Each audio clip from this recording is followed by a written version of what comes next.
neocons, globalists, and warmongers representing the establishment wing of the Republican Party attacked GOP presidential contender Donald Trump in an open letter this week, suggesting he would be dangerous. Ironically, many of the signatories have been involved in war crimes, launching illegal wars, lying to America, extrajudicial assassinations, and other lawless terror, perpetrated under presidents from both parties. They represent the Republican side of the bipartisan ruling class. But Trump quickly turned the tables, thanking the neocon bureaucrats for exposing themselves publicly, and blaming them for turning America and the world into the dangerous mess that they have become. The establishment media, sounding clueless or even downright deranged, acted as if the new letter was a blow to Trump, offering more evidence of how unpopular he is, at least among segments of the deeply unpopular establishment. The presidential candidate and his supporters, though, seized the opportunity to slam that same establishment, arguing that those warmongering insiders and globalist bureaucrats are exactly the sort of people Trump is running against. Some have suggested the establishment insiders might even be worried about potential prosecutions if a true outsider were to take power. And in his response, Trump said it was time for establishment warmongers to be held accountable for the deadly disasters they have unleashed. The establishment's increasingly hysterical attacks actually appear to be giving Trump more credibility among everyday Americans in both parties. Indeed, Americans were so sick and tired of the establishment that they overwhelmingly defied every organ of establishment power by voting for Trump in record numbers in the GOP primary, primarily because he presented himself as an opponent of the bipartisan Washington establishment, its media lapdogs, and its hugely unpopular agenda. Even some borderline establishment insiders acknowledged that the open letter was likely to backfire, merely offering an outraged public more evidence that Trump really does oppose the establishment that has practically bankrupted America with illegal wars, lawless government, unconstitutional programs, and more. Trump fired back promptly, using the letter to his advantage. The names on this letter are the ones the American people should look to for answers on why the world is a mess, and we thank them for coming forward so everyone in the country knows who deserves the blame for making the world such a dangerous place, he said in a statement. They are nothing more than the failed Washington elite looking to hold on to their power, and it's time they are held accountable for their actions. These insiders, along with Hillary Clinton, are the owners of the disastrous decisions to invade Iraq, allow Americans to die in Benghazi, and they are the ones who allow the rise of ISIS. Yet despite these failures, they think they are entitled to use their favor trading to land taxpayer-funded government contracts and speaking fees. It's time we put our foot down and declare that their gravy train is over. No longer will crooked Hillary Clinton and the other disasters in Washington get rich at our expense. The coalition of 50 national security officials includes warmongers and globalists who served in establishment Republican administrations ranging from the disgraced Richard Nixon to the more recent George W. Bush. Many also served under Democrats, including the Obama administration. Virtually all of them are connected in various ways to establishment organs such as the Globalist Council on Foreign Relations, which has dominated presidential administrations of both parties for generations despite its aversion to the U.S. Constitution, American sovereignty, and the principles upon which the United States was founded. Some are also connected to the Trilateral Commission and the shadowy Bilderberg Group, two important outfits of establishment power and the globalism Trump has railed against. We know the personal qualities required of a president of the United States, the globalist and neocon bureaucrats claimed. None of us will vote for Donald Trump. Taking their attacks a step further, the bureaucrats collectively responsible for orchestrating everything from illegal wars and terror attacks to revolutions and the rise of mass-murdering dictatorships claimed Trump would be a dangerous president and would put at risk our country's national security and well-being. They also said Trump lacks the character, values, and experience and that he weakens U.S. moral authority as the leader of the free world. In an incredible twist, the anti-constitution extremists claimed Trump appears to lack basic knowledge about and belief in the U.S. Constitution. Remember, this is all coming from bureaucrats who for decades have orchestrated unconstitutional wars, sold out American sovereignty, supported terrorism all over the globe, built a police state at home, backed ruthless dictatorships, instituted torture as official policy, and have constantly trampled on the Constitution. Consider that one of the most prominent officials to sign the letter was former CIA and NSA boss Michael Hayden, who served under the Obama administration and infamously bragged in 2014 about how the administration had been extrajudicially assassinating people around the world based on metadata. No charges. No trial.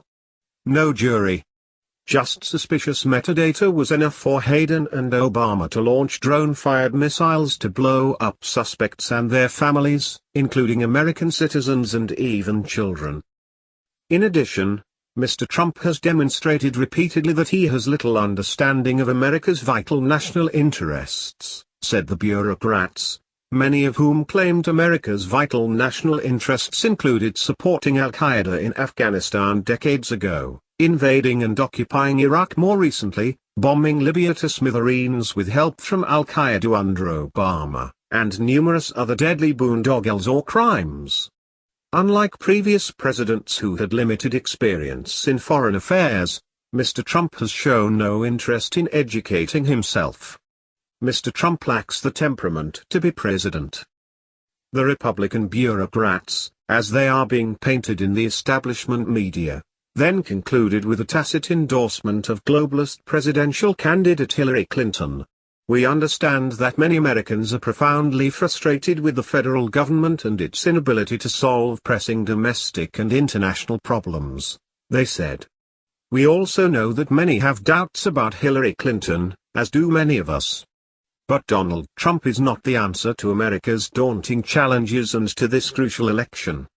We are convinced that in the Oval Office, he would be the most reckless president in American history. The letter was signed by some of the deadliest warmongers and neocons on the planet, almost all of whom have played some role in bringing America to its current pitiful state. Some were no-name bureaucrats who would be virtually unknown to Americans, despite the major damage they have inflicted on America. Among the more prominent signatories is neocon Michael Chertoff. The dual citizen first led the unconstitutional Homeland Security bureaucracy as it routinely sexually assaulted Americans at airports with illegal searches. Then he went on to get rich consulting by selling useless naked body scanners to that same bureaucracy, while joining communist and Islamist dictators in demanding global governance of the Internet. Another signer of the anti-Trump screed was U.S. Ambassador to the UN John Negroponte, who cited a UN resolution as justification for invading Iraq, ultimately costing trillions of taxpayer dollars and hundreds of thousands of lives to turn Iraq into a disaster where Christians have been all but exterminated or driven out. Numerous other neocons involved in the building up of the police state at home and the destruction of millions of lives overseas also signed the letter. More than a few should probably have been prosecuted for their actions under various federal laws, and some still might be despite Obama's efforts to shield them. Globalist banksters also signed the letter.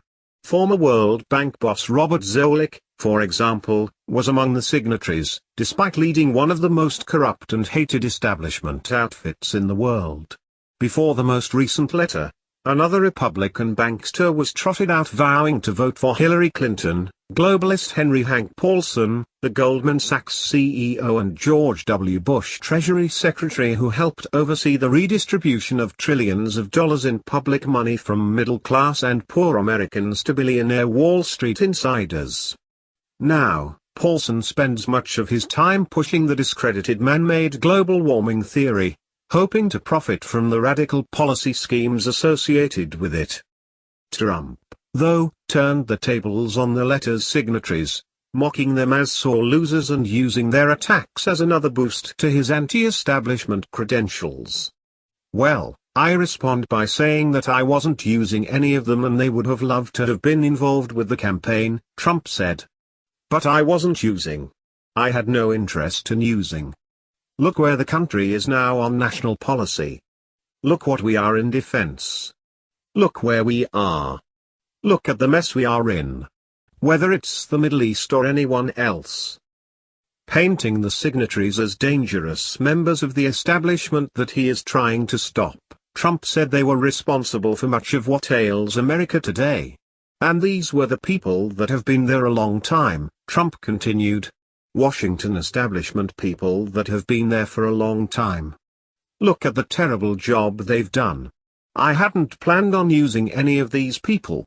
They don't feel relevant because of that and they form a group and they go out and try to get some publicity for themselves and they help that somebody else other than Trump wins because that way they can get a job. Indeed, there is little question that many of them would get work under a Clinton presidency. Former New York City Mayor Rudy Giuliani, himself an establishment-minded politician who appears to be seeking a big job in the Trump administration, emphasized the same points. I believe it makes Donald Trump's candidacy really clear. He's running against the Washington insiders. You just heard from the Washington insiders, he said in an interview on Fox News, adding that he knew many of those insiders personally. These are the people who have been running policy for the last 8 or 10 years, 12 years. The American people have delivered a judgment on that. They say America is headed in the wrong direction. These are the people who headed it in the wrong direction. He also suggested that the letter by the 50 GOP national security officials was more evidence that Trump really is an outsider opposed by out-of-touch establishment elites. Everybody who has run for president has been part of the club, right? Mitt Romney was part of the club. John McCain was part of the club. John Kerry was part of the club. Al Gore was part of the club. Trump is not part of the club. Thank God, Giuliani continued. They are all part of the Washington insider group. It makes Trump's points dramatically that he is the outsider representing everybody else who doesn't have a lobbyist in Washington. In short, it is becoming clear that the globalist establishment responsible for bringing America to its knees is extremely hostile to Trump's campaign. That doesn't necessarily mean that Trump would be a good or even decent president. But it does suggest that the establishment, which is working overtime to merge America into a totalitarian global system, feels it may not be able to control Trump. That is a good thing. As far as anti-establishment Americans across the political spectrum are concerned, Trump is making all the right enemies, if nothing else. That should prove helpful to his campaign among outraged Americans seeking to remove the bipartisan establishment that has lorded over the United States for generations, with all of its horrible consequences. But it is no guarantee of success in admission. Indeed, there are no shortcuts. To restore the Constitution, concerned Americans should continue working to educate the electorate, with a goal of eventually electing enough constitutionalists to the House